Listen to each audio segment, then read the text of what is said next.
how did we get into this mess? How did we let this happen? Shouldn't we have seen this coming from a long time ago? And the answer is yes, we should have seen this coming. And hopefully we'll get better at being able to see when we're about to drive off a cliff with our water accounts in the future. But these are two graphs that I wanted to share with you that show you what's happened in two different places, in different parts of the world. The upper one is from Australia. It's from a river called the Murray-Darling River Basin in southeastern Australia. The bottom one is from the Colorado River in the American West. And these pictures tell the story of what's happened in these two rivers over time. Both of them represent nearly 100 years of information. The lighter blue in the background is the amount of water moving down each of these two river systems every year over time for the last 100 years. You can see that it varies, right? It varies a great deal. From year to year, it's not the same. It's hard to even talk about an average because from year to year, you have some years you have a whole lot of water, and other years you have much less water.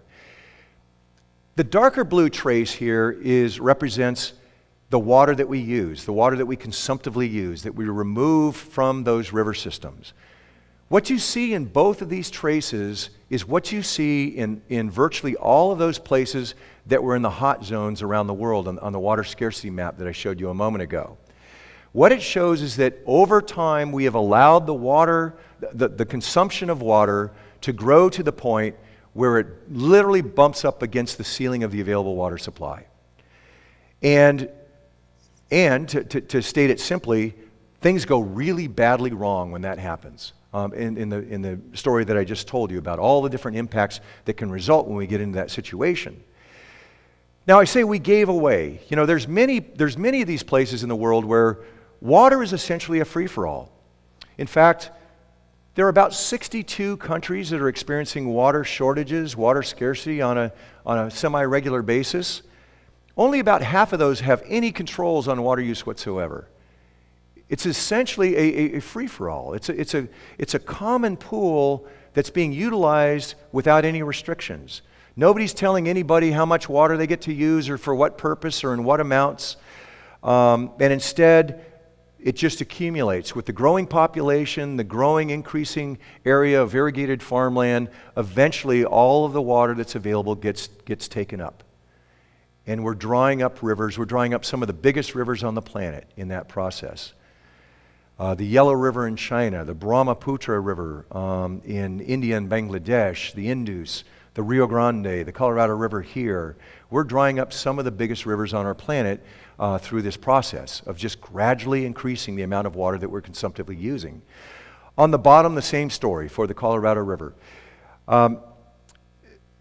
Even in the half of countries that are experiencing water scarcity that have put a permitting system into place, they've put a water rights system into place that says you get to use 10 units of water to grow your crop. You get to use 20 units of water to provide water for your local community as drinking water.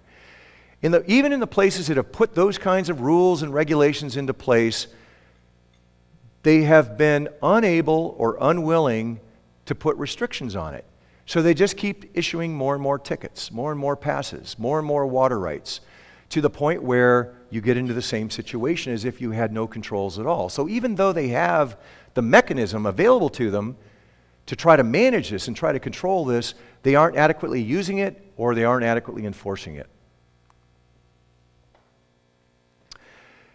Now, another part of the story about how did we get into this mess that's important to understand is that around the world, and especially in these water-scarce regions of the world, over 90% of all of the consumptive use of water is going to irrigated agriculture. That's mind-boggling, right? I mean, when we do surveys of the general population, we ask them who's using the most water in the Colorado River, we get a very, very different response from the surveys. They all think that it's going to big cities like Denver and Los Angeles and Las Vegas. For God's sakes, look at Las Vegas. They've got all these fountains, blowing all this water up in the air. They must be the big water user. Well, in fact, the factual reality is very, very different.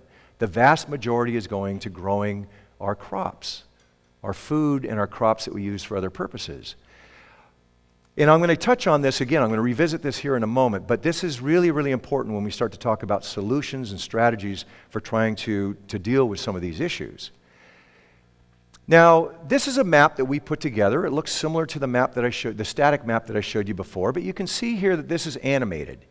So this is a time series that we've been able to reconstruct what the water budgets, what the water accounts were for all these different water sources all over the planet, and see how much they were being depleted going back as far as 1900, more than a century ago. The story that's really evident from this animation is that we have been heavily exhausting our water sources for a very long time. In fact, if I had information to go back to 1800 or 1700, you'd see that there were a lot of places where we were pretty much tapping out all the available water. We were drying up rivers for a very, very long time and putting them to use. And putting them to, I want to be clear, putting them arguably to very important human uses that enabled the development of our societies, that enabled the development of our civilizations and our economies. But the concern here is that once we get to exhausting those water supplies, we have other consequences to deal with, and we want to try to avoid those, right?